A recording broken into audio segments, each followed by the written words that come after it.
Hello and welcome to the weekly update show. I'm Brandon. I'm Darren. All right, so in today's show, we are going to be talking about some of the top news stories in the past little bit that can have an actual practical impact on your digital life. Yeah. So there's some doozies coming up, I think. There's some interesting news stories. Yeah. We didn't do a news show yesterday because we were working you mean last week? Last week. Yeah, that's it. Yeah. Because we were working with schools, which will occasionally happen, but we're back at it, and coming into some of the top news was Apple has finally updated their AirTags. We're at the AirTag 2. Okay, so what's the change? What's the difference? So the change is, well, the thing that's not changing is the price. Okay, that's good. That's good. Usually when things are new, they go up. Yep. Okay. It has a 50% louder speaker. Okay. So if you're doing like the Find My AirTag, or you put AirTag on your keys and you want to play that dinging sound, right, it will be louder, okay, so you can hear better. Okay. Expanded range tracking. How are they doing that? Because they use a mesh network right now, right? So where they connect with other Apple devices. So how are they doing that? Well, each device, it's like a new Bluetooth chip. Oh, okay. So the actual like range is larger. Okay. And precision finding mode is now more effective at 50% farther away. So that's the mode where you can, if you have a newer like Apple device, it will actually point you in the right direction, like a compass, in terms of where your AirTag is. Okay. Which is a super useful feature. Okay. So one AirTag will be about $30 USD. A 4-pack is about $100. So I know where friends are using this. A lot of them who do a lot of traveling will put it in their luggage to track their luggage when they're at airports. Actually, right?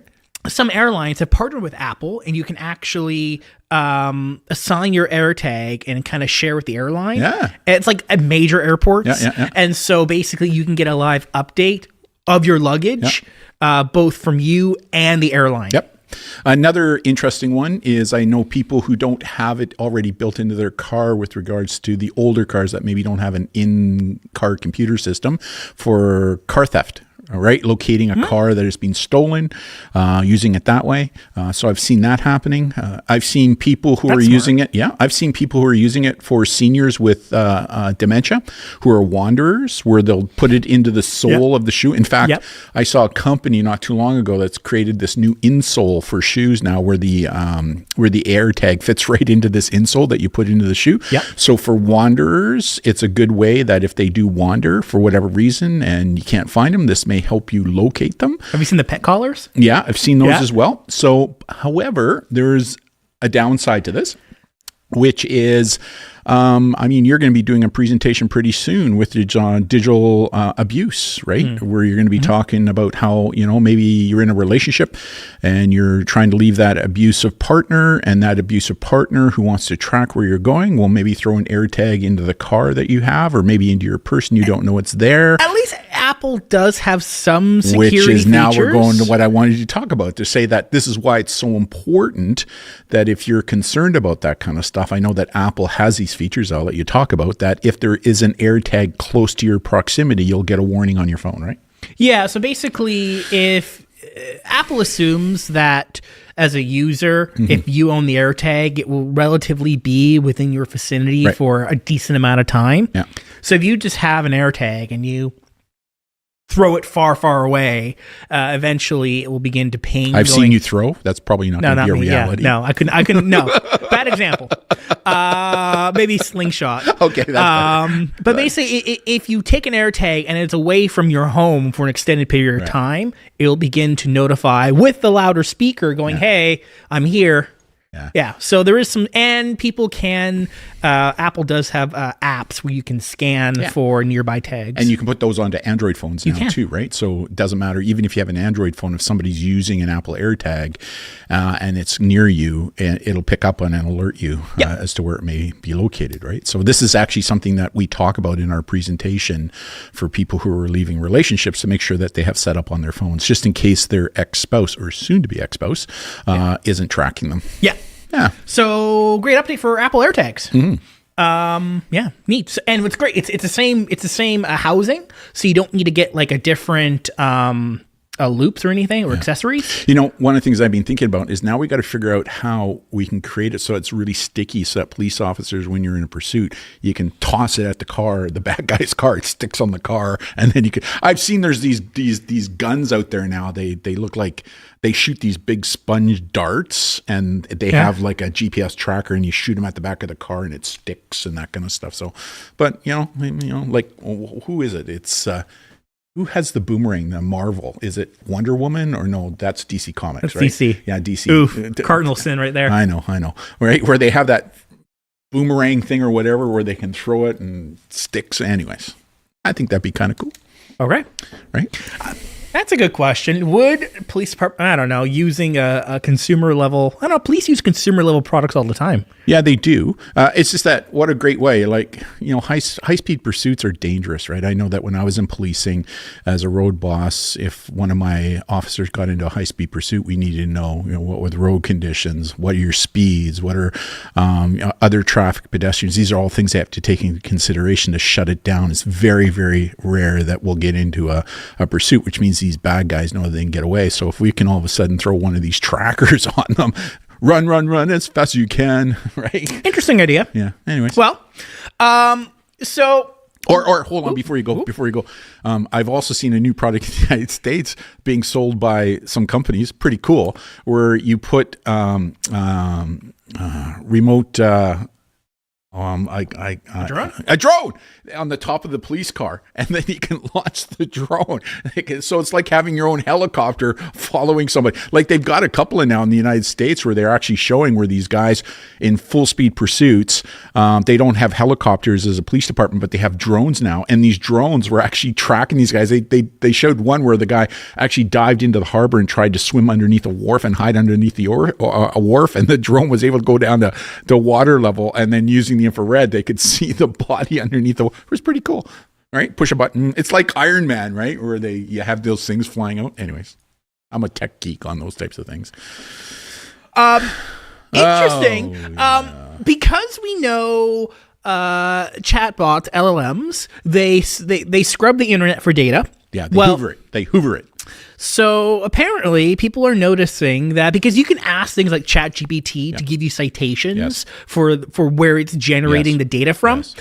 Well, Grokpedia, which is xAI's AI-generated Wikipedia alternative, which is nowhere near as accurate as the real Wikipedia. Like Trumpopedia. Anyways, back on topic. But so basically, people are noticing that OpenAI and other chatbots, like legitimate, real good chatbots, are picking up citations, gathering data from Grokpedia. Yeah.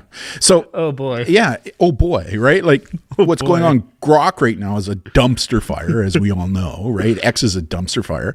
But I mean, this even pushes more on the issue of why digital literacy, specifically to AI, is so important, and why sussing out what you're reading, hearing, and seeing online that these AI LLMs are pushing out is in fact true. So although it may come with citations, it's important to have a look at those citations and then drill down on them, right? Yeah. So again, this is important because what people don't understand is LLMs, AI, they learn by hoovering up as much information, hoover as in the vacuum cleaner, right? That's why I use the word hoover. Mm-hmm. It hoovers up everything it can find that's on the internet. So garbage in, Grokpedia, garbage out, right? So check your sources, fact checking is so important. Yeah. Did you know there's a new term I see being thrown around? Yeah. It's called LLM grooming. Well, where basically you're flooding the internet with AI content with the intention of influencing AI models. Well, we know, actually I kind of wrote an article on this. I haven't quite published it yet. We now know that true online predators and groomers are now using AI as a part of the grooming process, right? Mm-hmm. So that doesn't surprise me, because the AI, it works at multiple speeds to go out there and locate potential targets. So the AI is kind of working like a scout, right? So it's a part of the grooming process. Yeah. This is why I really like AI LMs like Notebook LM. Yep. Because that's a Google product, right? That's a Google product. And I think Google's winning the AI war right now. Yeah. Rub it in. I do. Rub it in. Because you basically put in the data that you want it to read and analyze. Yeah. I'm really liking those products. Yeah. Even I've been playing with Notion last week as well. Oh, and what's Notion? That's a new one. It's a note-taking app. By who? Notion. They're their own company. Okay, so they're not associated with Chat. They don't use like Chat or Gemini as their base LLM. I don't know which. They have AI integrations. Right. I don't know who they partner with, but you can use it to only get information from within what's in your notebook. Okay. It's supposed to be like a knowledge base app, like Obsidian and whatnot. Yeah. So I'm really liking those AIs. And I think what's important, and I had a conversation with someone last week, is that different AIs are to be used for different purposes. Yeah. It's like any other tool built. Right? Like think of AI. There's a variety. There's new AIs coming out almost daily now, right? Yep. So it's about understanding if you treat each AI program like a tool, and each program is good at something. Like there's nothing out there that's good at everything per se. Yeah. But you know, there are certain AIs that are better than others. Like people are saying that ChatGPT is better at writing and creating. Yes. Whereas Gemini is better at doing some of the stuff like you're saying with LL, you know, the what was it, Notebook LLM and stuff like that, right? It's also good at integration with your already established Google products. Right. I know Claude has more been seen as like the programming AI. Yes, yeah. So it's like tools on a tool belt, right? Yeah. Knowing which tool to use. Now the problem is right now those tools are fair. Most of them are free. Some you have to pay for. But it'll be interesting to see as we become more reliant on these AI tools. All of a sudden, we're going to have to start paying for them, right? And if you don't start paying for them, then you're going to start falling behind. Well, even tools like Proton's chatbot, where basically it's an encrypted chatbot, so your data isn't being seen. You know what's funny? I'm not going to mention the company, but there was a thing today that was out on social media where this company has now integrated an AI agent into their application of a child safety product that they have. And what was interesting was that company and the individual who was promoting this new feature was actually criticizing AI agents like months ago, right? Now all of a sudden they come out using an AI agent in their program. So a question was asked of them, well, which product, which LLM are you using as your base? And they're not responding back to that question, right? That's an interesting, in terms of how people change their perspectives on big tech. I mean, I've been seeing people promote the need to have social media regulations like here in Canada, and there's be oversight and having something like age verification. But don't get me started. But it's going to be big tech that it's going to run those age verification tools. Yeah. So are you pro big tech or are you anti big tech? And please tell me what if I'm 15 today and tomorrow I turn 16? Like if all of a sudden I'm banned from being on it today because I'm 15, but tomorrow I'm 16, so now I can go on it. Well, tell me what the difference is between how are you more or less safe, right? And really, we're not dealing with the issue, which is how. Oh, you got me started again.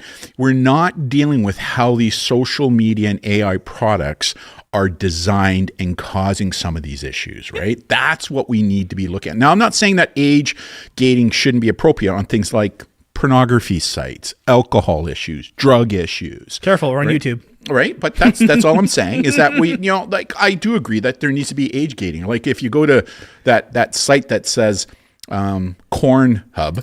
There we go. I'll use the word corn. There we go. Right. That's YouTube appropriate. It sounds like Corn Hub, but their age verification is you click a little button that says, yes, I'm over the age of 18. Yeah. Give me a break. Right. So anyways, don't get me started. As you know, I'm not a big believer in the age banning, but boy, oh boy, like Spain has just announced now that they're going, Italy has now announced, like everybody's on this bandwagon because it's politically correct and to do so, and it carries a lot of political juice because it looks like we're doing something. I don't think our current government will do that. Well, if they do, they'll give the opposition the ability to win next election. Well, here's what I think.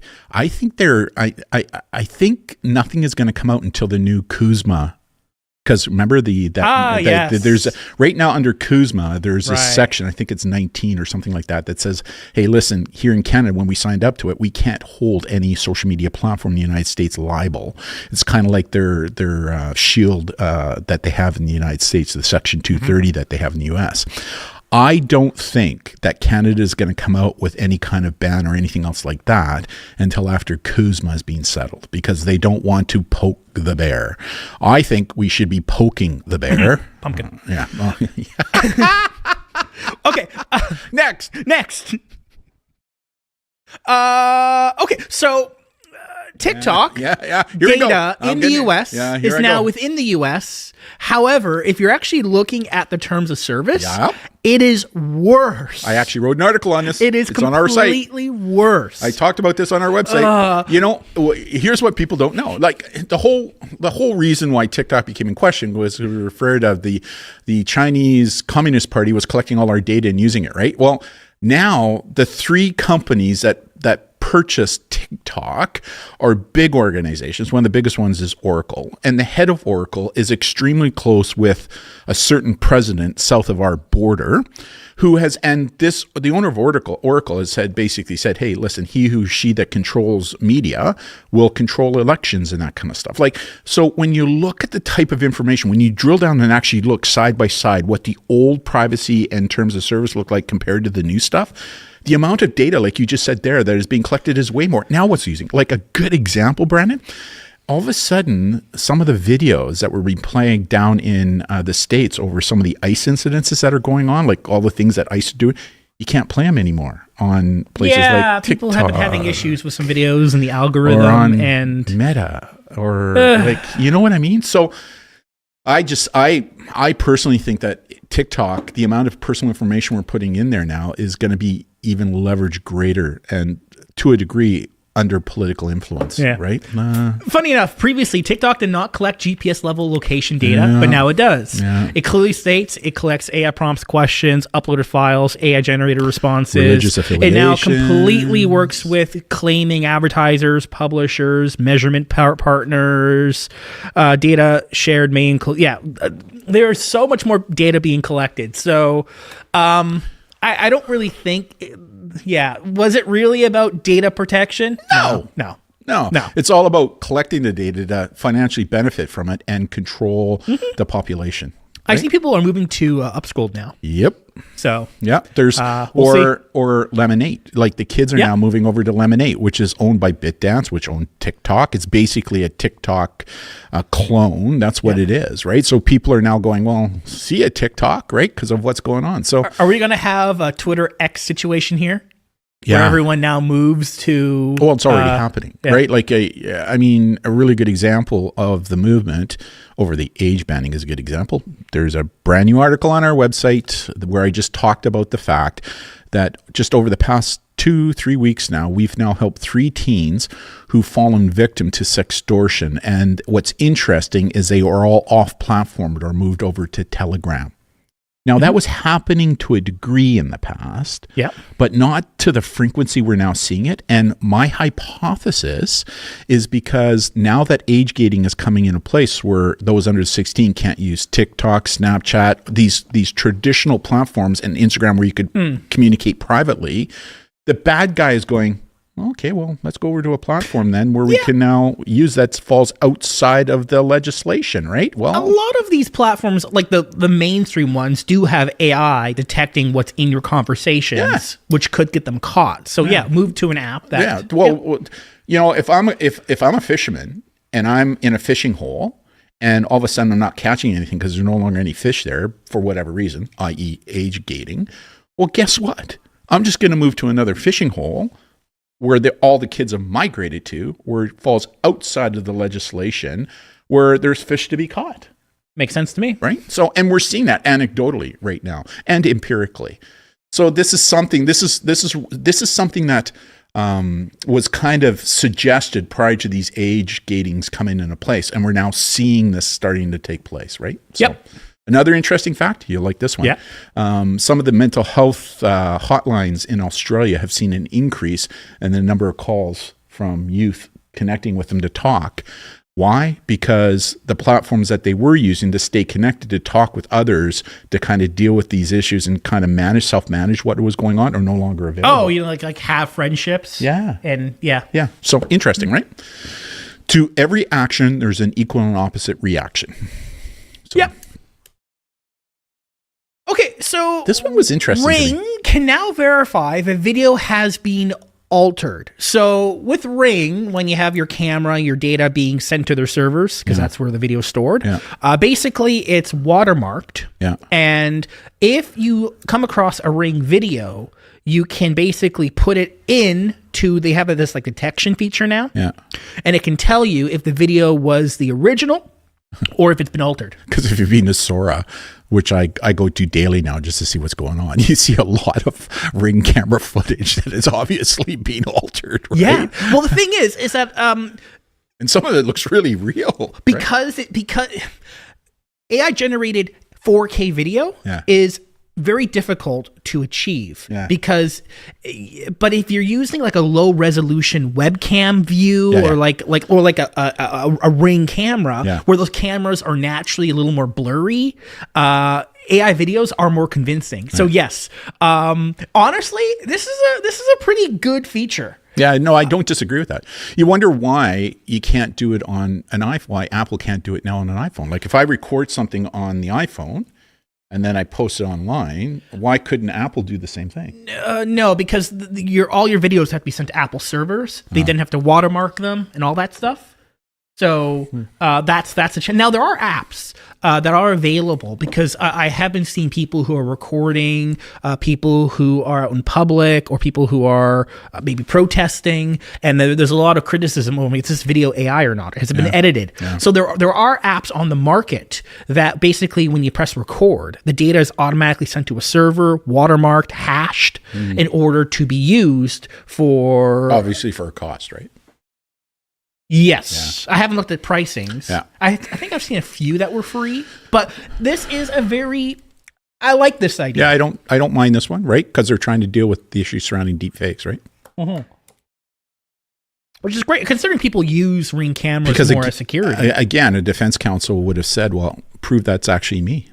Prove that Ring video that you showed me of breaking through your front door is actually me and not an AI-generated picture, right? Well, now we have a way to potentially say, well, here's one Ring we can check to say, well, you know what? We checked with Ring and they said that it is real. Yeah. So. Now, it cannot show what was edited or confirm whether the video is AI generated. It basically what it does is it compares the video to the watermark it has in its database. Right. So if you just upload some random video, it can't tell you if it's fake or not. It has to be a video that was in their database and watermarked. Okay. So there are limitations which naturally do make sense, but if you have a Ring camera, you can now basically watermark your videos. Interesting. Yeah, that's a good one. Yeah, that's a good one. Okay, Google now offers free SAT practice exams powered by Gemini. Students are already doing this, right? Like a couple of schools I've gone to, one of the things that they do is they take what they're learning in class, throw it into their AI and say, hey, AI, can you please draft 3 test exams based upon the information I just inputted, right? So to me, this isn't really anything new. And but it's a dedicated, but it's an AI model that's purposely trained to provide SAT exam help. Yeah. I get that. But again, that doesn't surprise me because we're already seeing students doing this with everything else that they're doing. Yeah. Makes it free and widely accessible. And fantastic. Proper pre-planning prevents poor performance.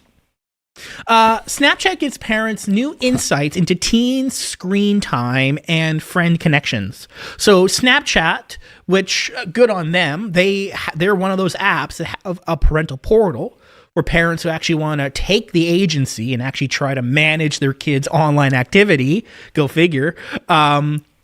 Snapchat, as parents, you can do a weekly screen time breakdown, including chatting and messages, taking and creating of snaps, like how much usage, how much camera usage, how much snap map usage, and all that stuff. It also gives parents visibility into their friend connections. But parents, not the messaging, right? Not the messaging, but it will tell you, oh, your kid has sent these many messages, but not what those messages are. Right. Parents can now also view how a new friend is connected to their teens, whether they share a mutual friend, if the person is saved as a contact, or whether it's part of a shared community. And Snap says these trust signals are designed to help parents better understand new connections. Okay, good step. Took them long enough to get here. One of the things that I'm seeing within the social media safety and digital literacy community is there are some who are saying, who've been crying for this, saying Snapchat needs to do something. Now that they've done something, they're now saying, well, that's not good enough. Now it's just putting more pressure on parents, that it's more of a parent responsibility than the company.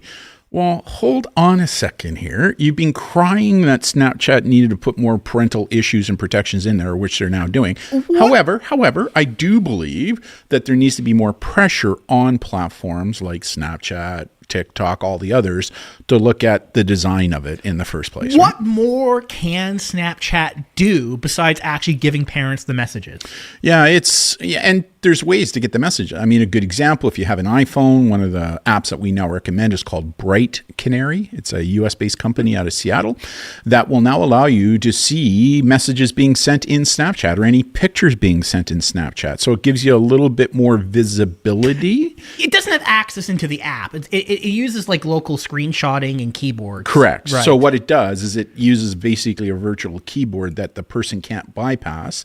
So anything they're typing in any kind of a platform, be it Snapchat or Instagram, disappearing messages, or even WhatsApp, you can see the messaging, and any pictures being sent are also captured or received are also being captured in Bright Canary, right? So also keep in mind those pictures and text messages are being sent to another company. Yep, for sure. Which may not have the best security like Snapchat may. For sure. So I still think that Snapchat and some of the others, they need to do a little better on the design of their platform, safety by design, which should have happened in the first place. But what more can Snapchat do though? Good question, right? There's some that are saying that, well, they got to make all their messages visible. They got to get away from ephemeral messaging so that parents can actually see what's going on with the kids. Because again, when it comes to things like sextortion, it will allow parents to see that those communications are taking place. Well, then just force your kids to use an app like Kinzu. I know. Where your parents can, but then the friends aren't on that app. But I don't know. At some point, you have to allow apps to have some safety, not for the kids, but for just the overall every other user. Well, right. And the other issue here is that parents have a significant role to play here, right? Didn't the UAE pass laws or something? Correct. Like mandatory requiring parents to take a leadership role? I just wrote an article on that as well, right? Where the UAE has taken a different, rather than an age gating ban, what they've decided to do is they've put laws in place to make it more of a responsibility now for parents. They've gone to the other extreme, right? Which I don't agree with. I do agree that parents and caregivers have a role to play, a significant role to play, but should we be legislating it and making it a law that if they don't, they could be, arrested or face significant fines? The morality police. Yeah, the morality police, right? So it's interesting to see how we went from two extremes where we have some countries absolutely zero ban for 16 and unders, and now we got the UAE. He says, no, we're not going to deal with an age ban. We're going to focus on parents, right? So I think good legislation involves parents, companies, and legislators, right? A more balanced approach. We've written about that as well.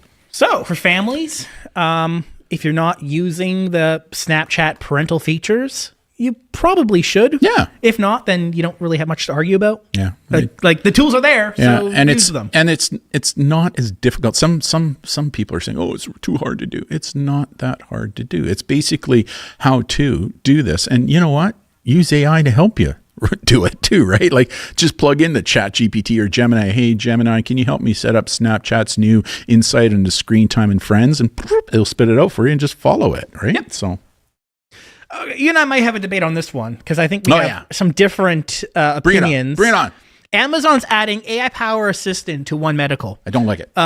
They bought One Medical to be like a medical assistant tool. Yeah. Now they're adding AI Power into it. Yeah, it's kind of like Apple with their health. They got something very similar, right?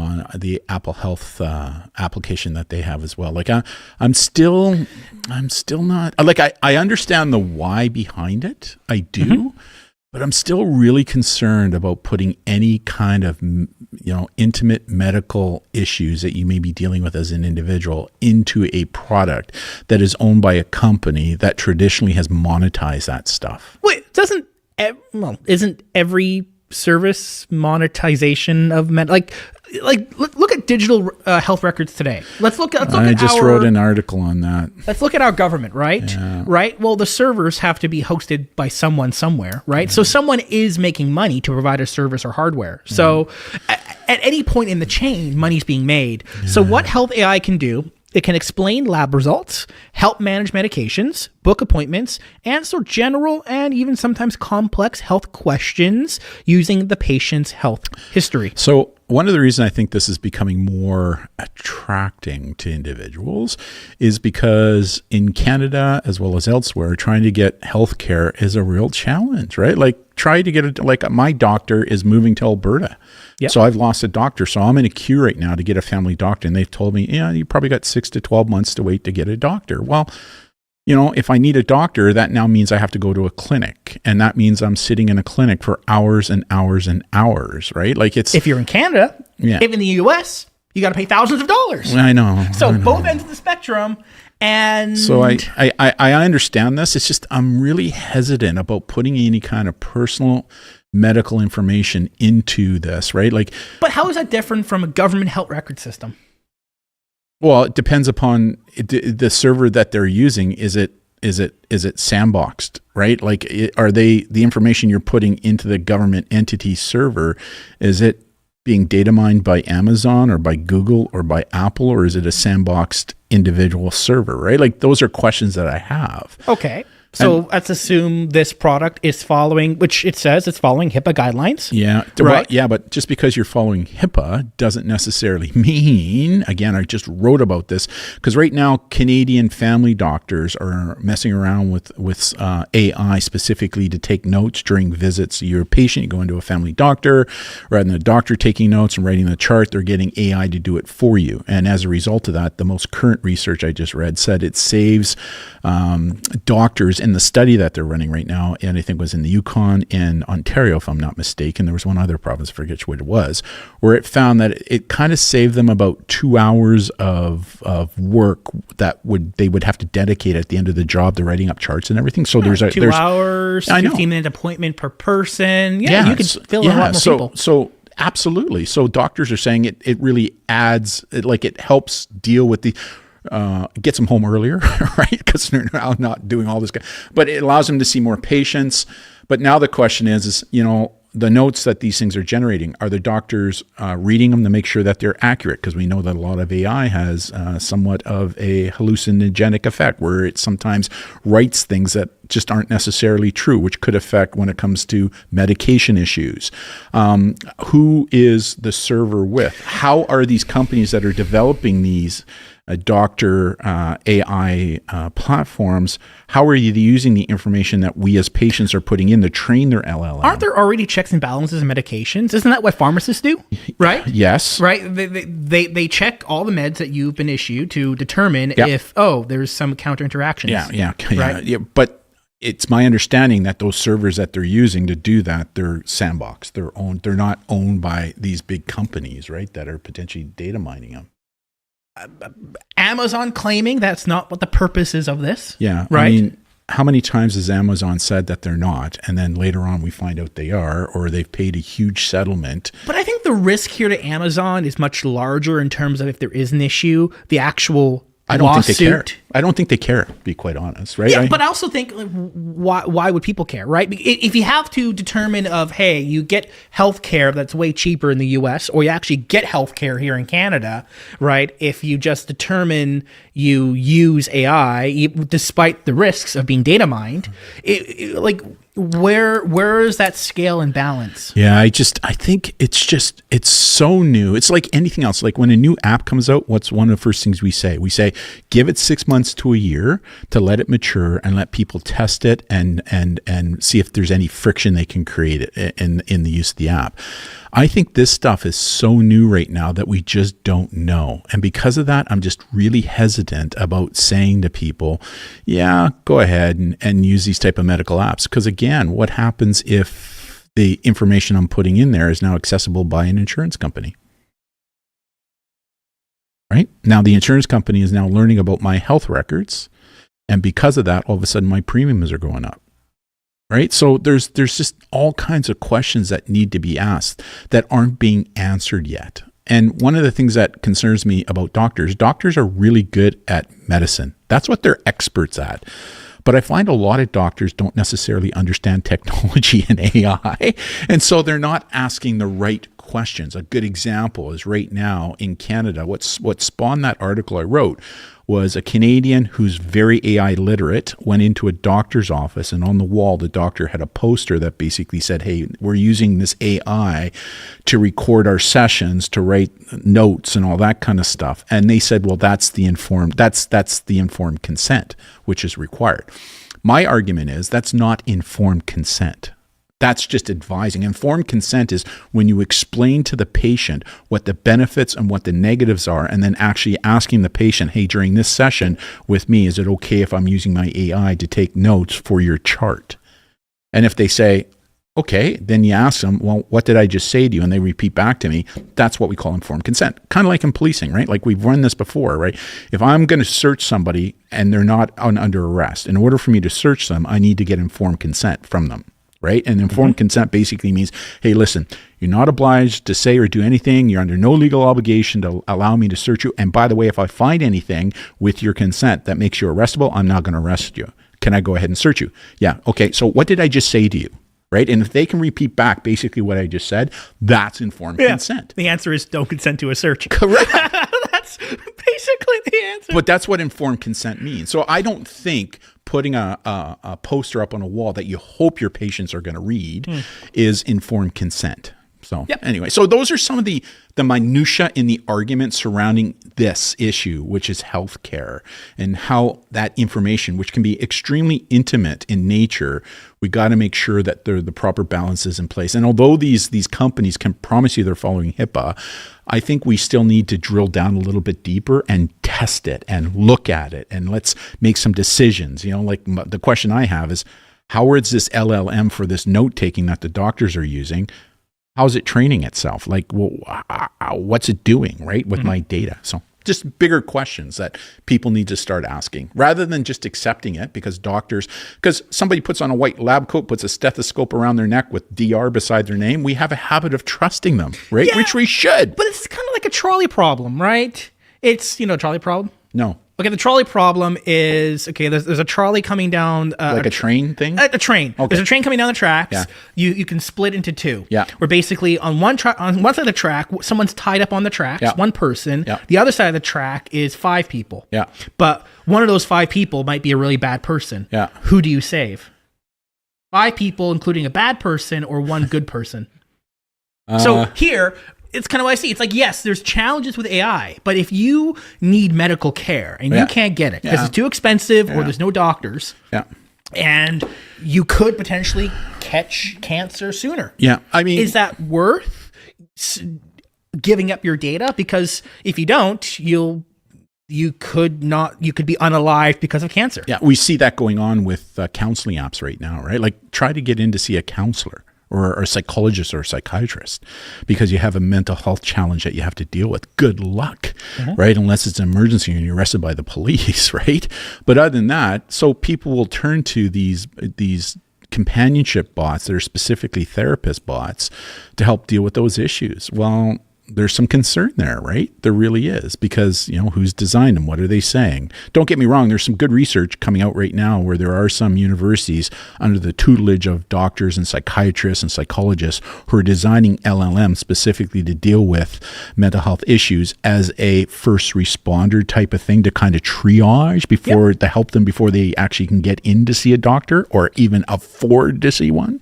So I like that idea, but one of the things that they're saying is we need to move slower on this, right? We need to make sure that we test it and that it's designed by professionals rather than just leaving it to OpenAI or to a Gemini just to do it just because without any kind of tutoring or oversight by actual professionals who deal with these issues. Yeah, fair.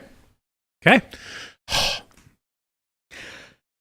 Okay, so Google says they don't have any plans to put ads in their Gemini chatbot compared to what ChatGPT is trying. You know why? Because once ChatGPT gets ads, people are going to go, hey, this sucks, and then move to Gemini. And Google doesn't need the ads because they're already getting ads through all their other services. See, this is why Google's going to win, because it is already a positive revenue-generating company. ChatGPT has not proven that they can generate revenue with just a chatbot. I mean, not only is ChatGPT doing it, the Grok is doing it, and Facebook is doing it as well, right? The only platform that isn't is Google Gemini right now. Because they don't need to. They don't need to, right? And because they're getting, like you say, in all the other ways that they're doing it. So, I think you're right. Like Gemini, Google's done this right. The slow and steady is going to win the race. They were the tortoise. ChatGPT and Grok and Facebook were seen to be the hares, and everybody was throwing their money and bets behind them. But it is amazing to see on a lot of the forums that I go to now how many people are saying, hey, listen, drop ChatGPT and go with Gemini now, right? Because that's where the money's going to be. Because right now, ChatGPT, it appears that they're hurting for money. That's the red alert. I know. We've heard people say that they need to make money. And ChatGPT actually used that. They said they had this huge meeting. They called it red alert, right? Yep. Because they're getting strapped from it because they've made all these promises. And so Gemini has just been kind of moseying along, doing their shtick. I mean, ChatGPT could just turn off all their free plans, which would completely destroy their user base. But I think there might be enough people who pay for it that they might be able to subsidize. And they need that user base to help train their LLM, right? To get to super intelligence. But they wouldn't be able to gain any more users. I know. ChatGPT, OpenAI needs more products. Yeah. It needs a calendar app. It needs an emailing app. The only thing that concerns me about Google is they've integrated Gemini into every one of their products now. And trying to get it out is next to impossible because it's just baked into everything now, right? Yep. So even if you want to have the ability to do what it is you did back in the old days, right? 2024, the old days, where these things weren't baked in, you had that as an opportunity. But today it's baked into everything. But you don't have to use Google products. There's an alternative to almost every Google product. Yes, there is. Yes, there is. For sure. If you want to use a Google product, then yes, you're going to get access to the Gemini ecosystem, which is incredibly powerful. Yeah, for sure. Yeah, for sure. I can't argue with you there. Anyways, that's what's new with Gemini. Interesting. So if you are a user considering which AI app should I use, I'm kind of leading Gemini. Yeah, it just depends. Again, Gemini is a tool. ChatGPT is a tool. Each tool can do some really cool things, and one does something better than the other one. So it just depends upon the type of tool. I kind of think Gemini can do the same as ChatGPT now. In terms of me playing with it, in terms of I don't disagree. You have all the ChatGPT features plus Google app integration. I know. It's pretty cool. Yeah. Oh, so Tesla is ending standard autopilot. You know why?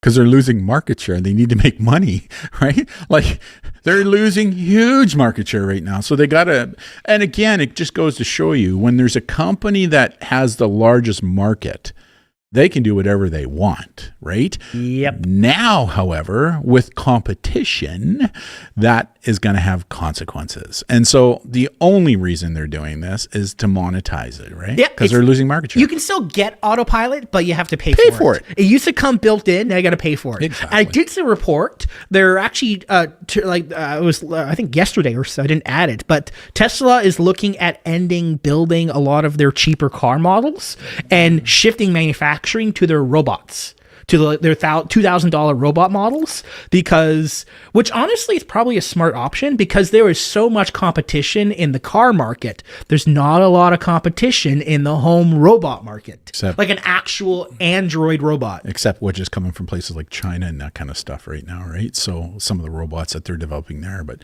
I mean, it's the only reason they're doing it. It's a money grab, right? Because they're losing market share. I just saw another thing saying that their market share has dropped dramatically over the past couple of years. And, things that are going on right now with Grok, and it's not helping them as a company. What's $8,000 one-time purchase and then $100 per month? Like, my God. Right? Just so that your car drives by itself. That's why I have Mom drive the car. So I'm not driving it. She is. Right? So she's my AI. Just saying. So if you're looking at purchasing a car and you want to get an electric car, Tesla is not the only one on the market. At least for us here in Canada. Correct. We might get some new, cheaper electric cars on the market, hopefully soon. And I don't disagree with what our Prime Minister has done on that. Well, the jobs are already being lost, so it might as well. Yeah, right? And because of what's happening south of us and tariffs. Yeah. What's his name? Whose name I shall not mention, like Voldemort, right?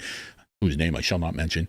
I mean, the car, like one of our cousins is out of a job. Like they were in a car manufacturer in Ontario, right, where a lot of manufacturers are. Well, maybe the deal that we've made with China will now, we're importing, but now maybe China will go, well, why don't we build some plants in Canada now, right? Well, now why? Well, or maintenance facilities, right? Maintenance facilities as well. So we're going to have the infrastructure to do that. So yeah. Anyways, those are some of the top news sources we thought would have an actual practical impact on your daily life, be it what chatbot should you use or hey, which car should you buy that's electric. Yeah. That's the point of this show, and hopefully we gave you some ideas for the future. Thank you all so much, and we'll see you all again on the next show. See you, everybody. Bye-bye for now.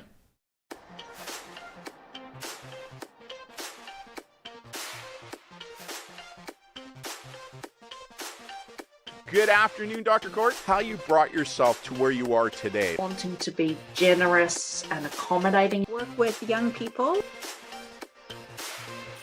We decided to do some background research on these three major mobile ISPs, what's clearly prohibited and could in fact be a violation of their terms of service. We thought this would be an opportunity to create a video about general buying and selling safety tips on the internet.